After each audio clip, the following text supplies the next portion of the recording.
So hello guys, इससे पहले हमने देखा था नाउन की वीडियो और अब मैं आपको शो कर रही हूँ प्रोनाउंस के बारे में।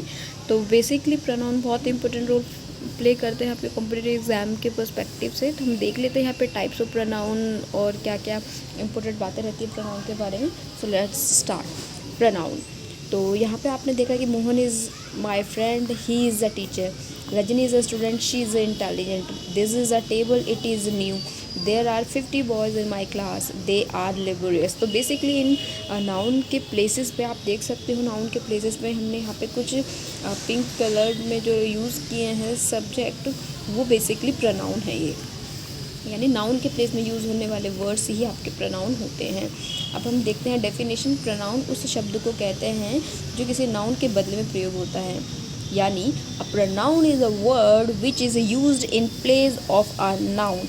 तो बेसिकली यही आपके प्रोनाउन होते हैं जो कि प्रोनाउन आपके नाउन के प्लेस पे आते हैं। ये 10 टाइप्स के होते हैं, लाइक काइंड्स ऑफ प्रोनाउन। इसमें आपके 10 टाइप्स के बताए गए हैं, जैसे कि आपका पर्सनल प्रोनाउन, पुरुषवाचक सर्वनाम इसे हिंदी में कहते हैं, reflexive pronoun, emphatic pronouns, possessive pronouns, demonstrative pronouns, interrogative pronouns, relative pronouns, indefinite pronouns, distributive pronouns and reciprocal pronouns. तो बेसिकली 10 टाइप्स के आपके प्रोनाउन होते हैं। अब देखते हैं पहला हम पर्सनल प्रोनाउन।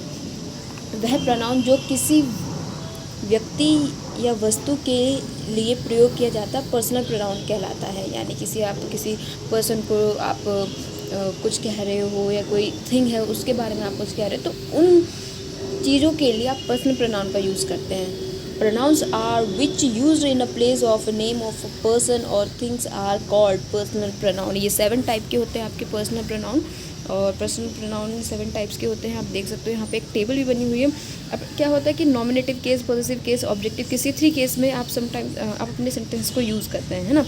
अब क्या होता है, इनके अकॉर्डिंग हमारी सब्जेक्ट यूज़ होता है। जैसे कि अगर देखेंगे हम नॉमिनेटिव में तो 1 2 3 7 टाइप्स के हमारे सब्जेक्ट है, लेकिन जब पॉजिटिव में हम एज ऑब्जेक्टिव यूज़ करेंगे या फिर बीच में इनका यूज़ करेंगे तो पॉजिटिव एडजेक्टिव पॉजिटिव प्रोनाउन थोड़े अलग होते हैं। जैसे कि आई के लिए यूज़ होता है माई, ये आपका पॉजिटिव एडजेक्टिव में, ठीक है। वी के लिए आवर, यू के लिए योर, ही के लिए हिज, शी के लिए हर, इट के लिए इट्स, दे के लिए देव। तो बेसिकली आपके पॉजिटिव एडजेक्टिव्स हैं। वहीं पे बात करें आपके पॉजिटिव प्रोनाउन तो कौन कौन से होते हैं, mine, ours, yours, his, hers, और इट के लिए कुछ यूज़ होता ही नहीं, तो देयर्स। तो बेसिकली आपके पॉजिटिव प्रोनाउन हुए, ठीक है। इसके में देखेंगे ऑब्जेक्टिव केस, जब आप अपना सेंटेंस लिखते हैं और ऑब्जेक्टिव आपका सब्जेक्ट ऑब्जेक्ट के लिए यूज़ किया जाता है तो उसके लिए अलग होता है। वहाँ पे हम आई का यूज़ नहीं करेंगे ऑब्जेक्ट में, ठीक है। हम यूज़ करेंगे आई की जगह me, us, you, him, her, it, the, इस तरीके से इनका यूज़ करेंगे, ठीक है। अब हम यहाँ पे कुछ सेंटेंस देखते हैं। दिस शर्ट इज़ हिज, यानी यह उसकी शर्ट है, तो ये क्या है, pronoun. I do not talk to her, यानी कि मैं उससे बात नहीं करता, तो यहाँ पे जो हर है वो बेसिकली आपका क्या है, प्रोनाउन है।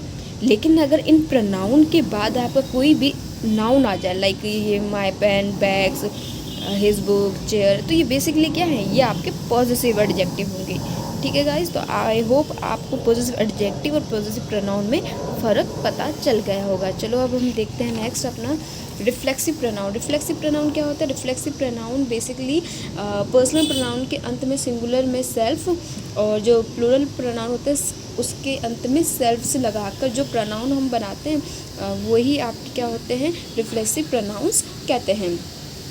जब वाक्य में सेल्फ प्रोनाउन के प्रयोग से काम करने का प्रभाव स्वयं खुद कर्ता पे पड़ता हुआ प्रतीत होता है, तब हम कहेंगे कि ये आपका रिफ्लेक्सिव प्रोनाउन है। The pronouns myself, ourself, yourself, ourselves, himself, herself, itself and themselves are known as reflexive pronouns. These pronouns reflect the action of the verb on the subject itself. यदि किसी verb का subject और object एक ही व्यक्ति या वस्तु रहे तो ऑब्जेक्ट के लिए हम रिफ्लेक्सिव प्रोनाउन का यूज़ करते हैं। देखिए कैसे, एग्जाम्पल दिए हुए हैं कुछ।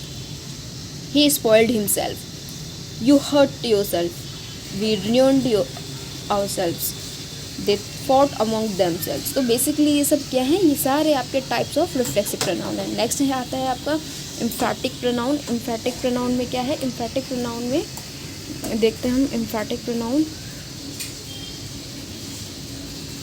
जब रिफ्लेक्सिव प्रोनाउन नाउन या प्रोनाउन पर जोर देने के लिए प्रयोग किया जाए, ऐसे प्रोनाउन को हम एम्फैटिक प्रोनाउन कहते हैं। Emphatic pronouns are pronouns used for the sake of emphasise और नाउन्स और प्रोनाउंस। ये आपके एम्फैटिक प्रोनाउन, जब आप एम्फसाइज करते हैं अपने नाउन प्रोनाउन को, तब वहाँ पर एम्फैटिक प्रोनाउन का यूज़ होता है। सो एम्फैटिक प्रोनाउन जैसे कि इन्होंने कैसे यूज़ किया? ही हिमसेल्फ डिड दिस, यानी कि आपका रिफ्लेक्सिव प्रोनाउन में जो टर्म्स आपने देखी थी, सिंगुलर के लिए आप सेल्फ यूज़ करके, प्लूरल के लिए सेल्व्स का यूज़ करके बनाते हैं, तो उसी तरीके से यहाँ पे भी रहेगा।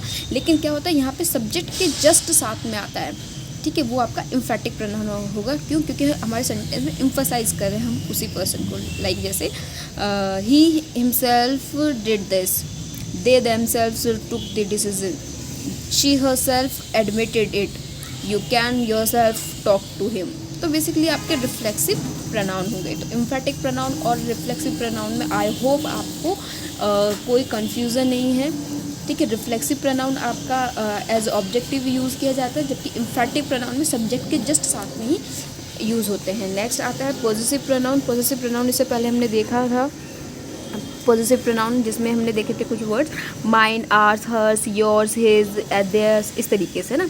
जिस प्रोनाउन का प्रयोग अधिकार यानी कि पोजीशन या स्वामित्व, ऑनरशिप बोध कराने के लिए किया जाता है, उसे पॉजेसिव प्रोनाउन कहते हैं। The pronoun which is used to denote position और worship is called a possessive pronoun. Mine, ours, yours, hers, his तथा देयर्स पॉजेसिव प्रोनाउंस हैं। इनका प्रयोग अधिकार दिखाने के लिए किया जाता है, जैसे कि this table is mine, this chairs are ours, this pen is hers, that is yours, those are his, those are theirs. तो ये आपके सारे पॉजेसिव प्रोनाउंस हैं। नेक्स्ट आता है फिफ्थ आपका डेमोन्स्ट्रेटिव प्रोनाउंस, यानी कि जब आप कोई चीज़ डेमोन्स्ट्रेट करते हो, दिखाते हो, जिस प्रोनाउन का प्रयोग किसी वस्तु,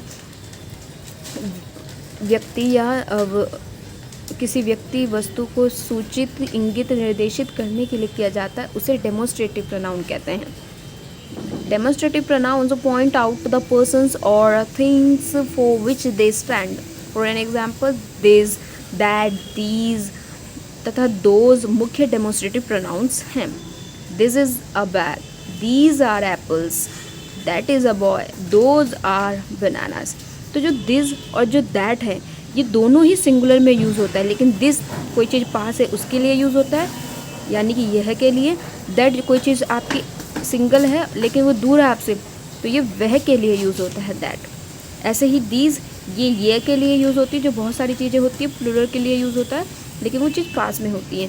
अब बहुत सारी चीज़ें आपसे दूर हैं, तो उसके लिए वह का यूज़ करेंगे, दोज। आई होप आपको डेमोन्स्ट्रेटिव प्रोनाउन भी क्लियर हो गए हो। नेक्स्ट हम बात करते हैं इंटेरोगेटिव प्रोनाउंस, जिसमें कि आप क्वेश्चंस पूछते हैं। जिस प्रोनाउन का प्रयोग प्रश्न पूछने के लिए किया जाता है, उसे इंटेरोगेटिव प्रोनाउंस कहते हैं। The pronoun which is used to ask a question is called an interrogative pronoun. Who यानी कौन किसने, विच कौन किसने, और व्हाट क्या, ये इंटेरोगेटिव प्रोनाउंस हैं। देखते हैं इनके आगे में और।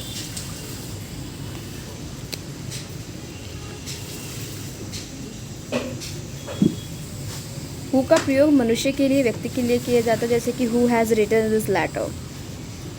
विच का प्रयोग मनुष्य या वस्तु यानी पर्सन और थिंग दोनों के लिए किया जाता है, जबकि चॉइस रिस्ट्रिक्टेड होती है यहाँ पे, जैसे कि which of the pens do you want, which of the students are absent, इस तरीके से, ठीक है। तो ये आपके सारे इंटरोगेटिव प्रोनाउंस हैं। नेक्स्ट आता है रिलेटिव प्रोनाउन। रिलेटिव प्रोनाउन में क्या होता है, जब who, whom, which, whose, that noun के स्थान पे आकर नाउन की पुनरुक्ति यानी कि रिपीटेशन नहीं होने देता, उसी को हम दो वाक्यों को जोड़ने के लिए जब यूज़ कर लेते हैं, तब ऐसे प्रोनाउन रिलेटिव प्रोनाउन कहलाते हैं। The relative pronoun stands instead of a noun and also joins sentences. For an example, the lady who is in pink sari is my mother. So who here is a relative pronoun. The milk which is pure is useful for health. This is the boy whom all admire. Take any pen that you like, the lion whose color is white is from Africa। So basically ये क्या है, ये आपके noun के साथ उनकी quality के लिए बताने के लिए एक तरफ से जॉइंट्स सेंटेंसेस का यूज़ कर रहे हैं, है ना, जॉइंट सेंटेंसेस के लिए यूज़ कर रहे हैं। ठीक है, तो ये आपके हो गए रिलेटिव प्रोनाउंस। अब बात करते हैं इंडेफिनिट प्रोनाउन, जहाँ पे कोई चीज़ डेफिनेटली ना हो, यानी कि जिस प्रोनाउन से, अब हम बात करते हैं इंडेफिनिट प्रोनाउंस की, जिस प्रोनाउन से किसी निश्चित व्यक्ति या वस्तु का बोध नहीं हो उसे हम इंडेफिनिट प्रोनाउन कहते हैं। क्या मतलब, यानी indefinite pronounce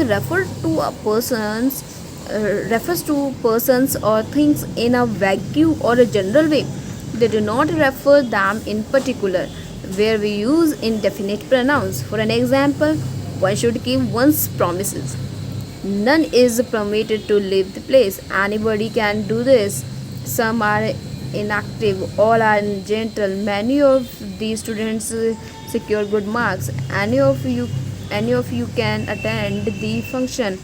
None of them are qualified. So basically one, none, anybody, some, all, many, any, none, these are indefinite pronouns. Next is distributive pronoun, जब ईच, आइदर और नाइदर का प्रयोग प्रोनाउन के फॉर्म में हो तब उसे डिस्ट्रीब्यूटिव प्रोनाउन कहते हैं। इसका प्रयोग दो या दो से एक को अलग करने के लिए होता है। When each, either and neither are used as pronouns, they are called distributive pronouns. Example, each of the boys is laborious. Either of the two pens will do. यानी दोनों में से किसी एक कलम से काम चलेगा। Neither of the two houses safe. दोनों में से कोई घर सुरक्षित नहीं है। तो neither आप देख सकते हो नेगेटिव सेंटेंसेस के लिए, either आप देख सकते हो पॉजिटिव सेंटेंसेस के लिए। The two brothers love each other. 5 friends like one another. अब आप यहाँ देख सकते हो each other यूज़ करते हैं 2 पर्सन के लिए, one another करते हैं 2 से ज़्यादा पर्सन होते हैं उनके लिए। Everyone of you can do this work. ठीक है, तो ये आपके हैं distributive pronoun.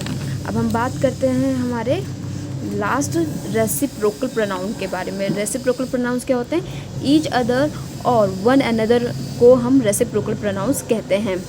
Each other and one another are called reciprocal pronouns. Radha and Krishna love each other.